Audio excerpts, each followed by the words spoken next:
The click of a button. It's the information age's most sophisticated tool. With a click, new friendships are born and relationships forged. With a click, the latest information is at your fingertips. With a click, you can find jobs, shops, the latest news, the weather report, and even a college education. If you can dream it, then computers and information technology can most likely make it happen. But can they eradicate disease? Can they connect people to find new cures for age-old epidemics? That's a question of science. This is the National Institute of Tuberculosis and Respiratory Diseases in New Delhi. Its halls are full of patients, most of whom suffer from the same disease: consumption, white plague, scrofula, or TB. Call it what you will, nearly a third of the world's population has it. For India, the problem is much, much worse. The estimates are that every year about 20 lakh new TB patients are added to an existing pool of 30 lakhs. On an average, it's estimated that every year 3 lakh people die due to this disease. That would imply that basically, as we sit and talk here, every 2 minutes one death is taking place. What exactly is TB? It's an infectious disease that mainly infiltrates the lungs, although it can also affect other organs, bones, the nervous system, and the lymphatic system. What causes TB? It's caused by the pathogen Mycobacterium tuberculosis, or MTB. MTB can enter the body through the air when an infected person coughs, sneezes, or spits. For nearly 90% of those infected by it, MTB will remain inactive. That is, it will not develop into full-blown TB. Then why is it so deadly? MTB is a very resilient pathogen, and it can wait patiently inside the human body for a long time before it becomes active. It lies in wait, hoping for the immune system to be compromised. So, if a person is malnutritioned or undernutritioned, if they suffer from diseases like diabetes or HIV/AIDS, or if they are smokers, the bacteria is ready to attack. Patients experience chronic bouts of coughing and bloody sputum. They have fevers, drastic weakness, and weight loss. If left unmanaged, TB patients suffer for years on end, many even succumbing to the disease. And it's not just the disease, even its treatment is long and arduous. The shortest is 6 months.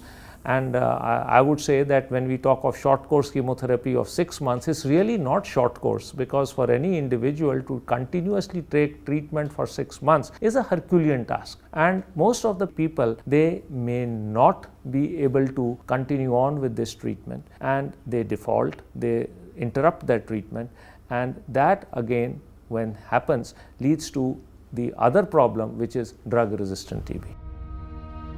Drug-sensitive and drug-resistant strains of TB are versions of the disease that no longer respond to any medication.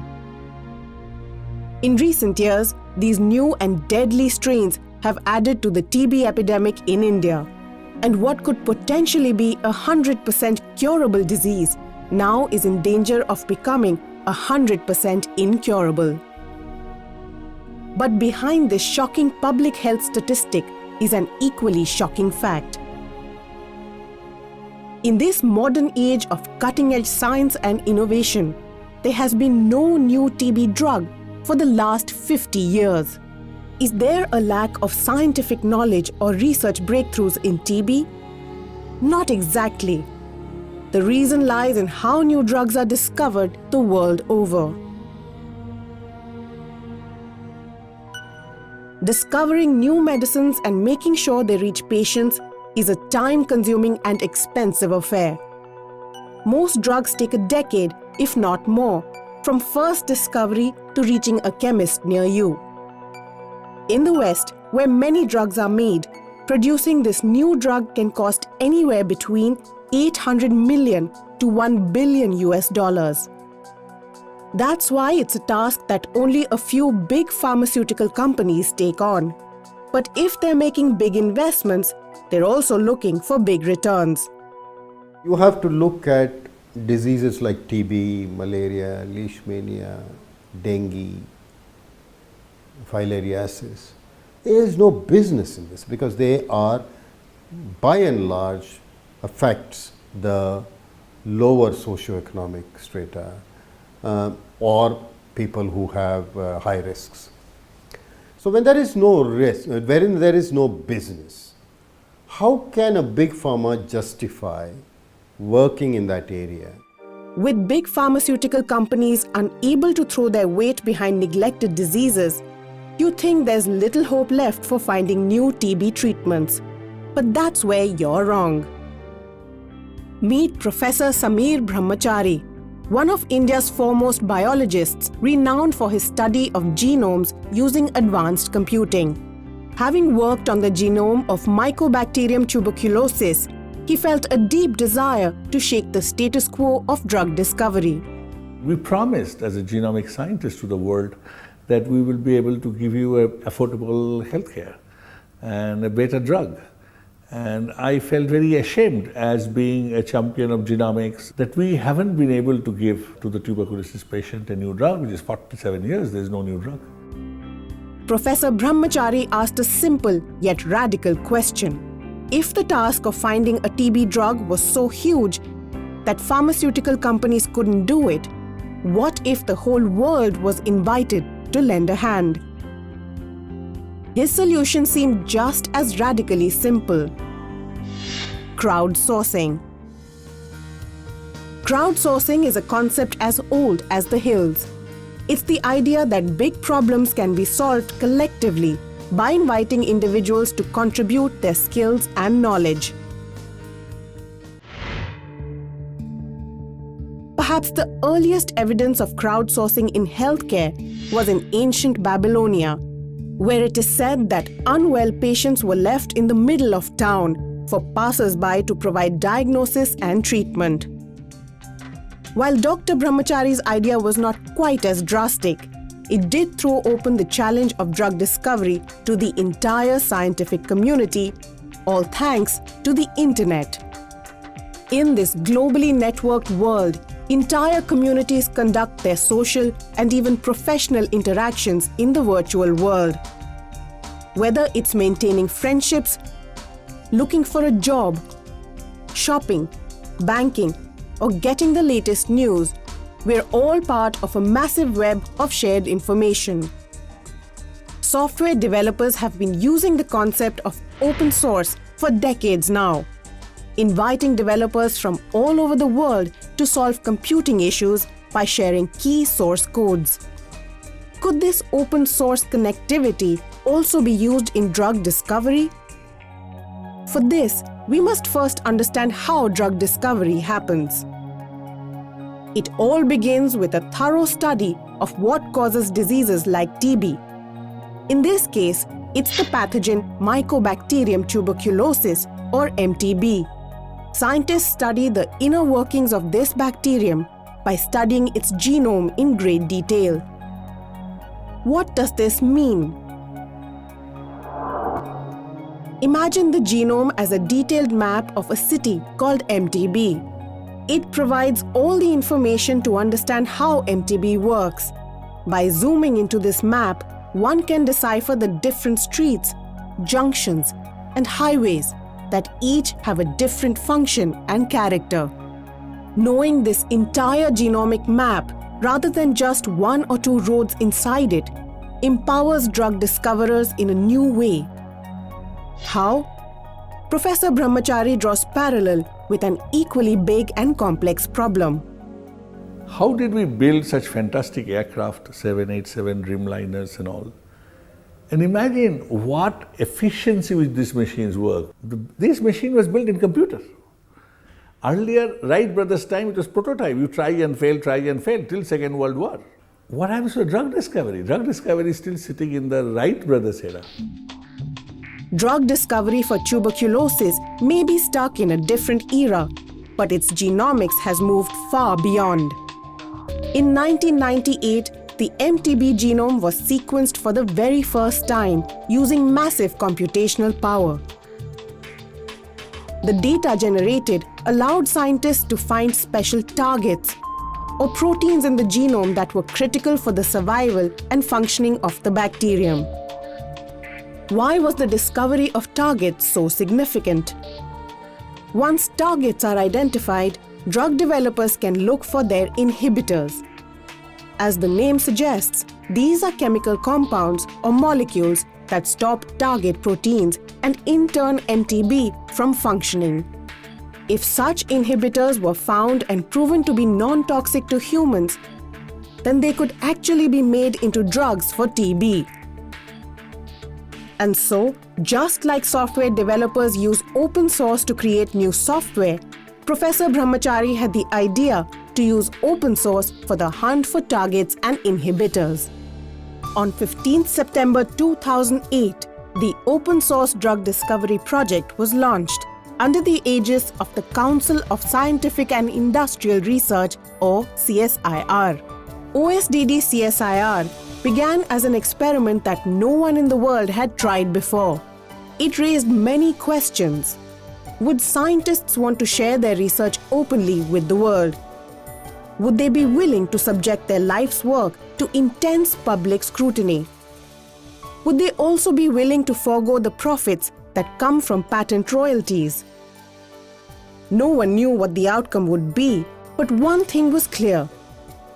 If the OSDD experiment succeeded, it would provide a brand new model for how drugs are made. But before any such claims could be made, OSDD CSIR needed to build itself from the ground up. It was not easy in the beginning to convince people, but when you bring out this objective of getting new drugs for tuberculosis, then people get interested on that. Slowly but surely, researchers got on board, willing to share ideas and collaborate. Now all they needed was a meeting place. The challenge was to have a system which is equally exciting to biologists, to chemists, to clinicians, to people who do basic research, molecular biologists, to people who do computational biology. So it's like an entire research community has to be excited about the whole project. OSDD's initial web-based efforts were called Twiki and T-Browse. They were designed purely to invite fresh ideas on how to tackle TB, and they were designed to collect all such data on a single platform. This data could be accessed and edited by anyone across the world, just like one can access and edit a Wikipedia page. Starting the day of the launch of the project, over next 1 year, we were over 1,000 members online. And Twiki was not a system with which we could have catered to the requirement of managing such large community online. Despite initial skepticism about OSDD, it was clear there was no shortage of creative scientific minds who wished to fight against TB. If OSDD CSIR's team had to keep up, they would have to upgrade. Professor Brahmachari and me went and met Mr. Narayana Murthy of Infosys, and we showed him about the problem of TB, and then that this is the technology problem that we need help from Infosys. And within about 10 minutes into our meeting, Mr. Narayana Murthy agreed to be a partner in this endeavor. The OSDD Infosys partnership resulted in a brand new web-based interactive platform called Sysborg. Today, Sysborg 2.0 has become a thriving portal where scientists, researchers, and students around the world can fight diseases together online. With over 8,000 members from 130 countries, it's earned the nickname of Facebook for Scientists. If you are a new member or you want to join the community, you can create an account, which is like having a Google or a Yahoo account. It's simple. The only thing is you have to agree to the OSDD license conditions, which is that everything that is owned or the IP belongs to the community. Once you are there, it actually gives you a feel of that you are using a social networking site like Facebook, where you have all the social networking features of having a home page, having a wall, trying to see what you have done. It's like your timeline on Facebook, and trying to see what your friends have done. The second, which is more scientific, is when you go on to any of the TB or the malaria community portals. When you go there, you actually can see that there are buttons which gives you a list of ideas, projects, lab notebooks, resources. Every project or idea or a result is commented upon by the community members, and those comments also come up online. So you can see what is most preferred over the other. So a very popular idea will be referred to very often. With the web portals up and running in a few short years, new ideas could now pour in from all quarters. But early on, OSDD's team realized that this wouldn't be enough. India was sitting on a gold mine of tuberculosis and MTB research that had been done over the years. It was time to bring those studies on board. Meet Dr. S. Ramachandran of the Institute of Genomics and Integrative Biology in Delhi. Long before OSDD arrived on the scene, he had been studying the cellular structure of MTB, hunting for potential targets. The tuberculosis surface structure is very special, and it is having several components which are very unique to this pathogen. So therefore, if we develop strategies to attack those pathways, then there is a good possibility that we will get new therapeutics. Dr. Ramachandran's lab has discovered proteins that allow MTB to attach itself to human lungs. But like so many other breakthroughs, it might never have reached the notice of drug discoverers. That's when OSDD stepped in and built the bridge between his academic world and the world of drug development. In a drug discovery program, the chance of success is very low. You have to screen thousands, or sometimes even pharmaceutical companies screen millions of compounds to come up with one good molecule. So that is something which cannot be done in an academic lab of Dr. Ramachandran. So that's where I think OSDD made a difference, is because we realized that this protein is an important protein and could be one of the good targets for targeting MTB. These new targets have performed well in initial tests and screenings. If all goes well, it could result in a new TB drug in the coming years. It's an outcome Dr. Ramachandran had not anticipated before OSDD came along. Only when I got involved in the project in a major way, I came to know about what is the drug discovery process. It made our work enriching, because we could use the work we were doing in the laboratory. We could now give it to outside to be taken up and pursued further. Dr. Ramachandran was just one of the many scientists whose work could lead to a new TB drug. How many others like him were out there? It was this quest that led OSDD to launch its pilot project, Connect to Decode. In its first phase, it had a daunting task ahead of it: to go through all the available literature on the disease and its pathogen. This meant combing through thousands of scientific papers and reading any study that had been conducted on the subject. These studies would not just be made available on OSDD's open platforms, but they would also be useful for a bigger purpose: annotating the MTB genome. What did that mean? Let's return to the city of MTB's genome. Annotating this genome means identifying and demarcating all its ins and outs. Every building complex, every crossing, every road and every exit in and out of the city. Once this is done, scientists can identify all the vulnerable target areas to launch an attack. They can build inhibitors or chemical warriors that would bring the city of MTB to a grinding halt. Since its sequencing in 1998, the MTB genome has only been partially annotated.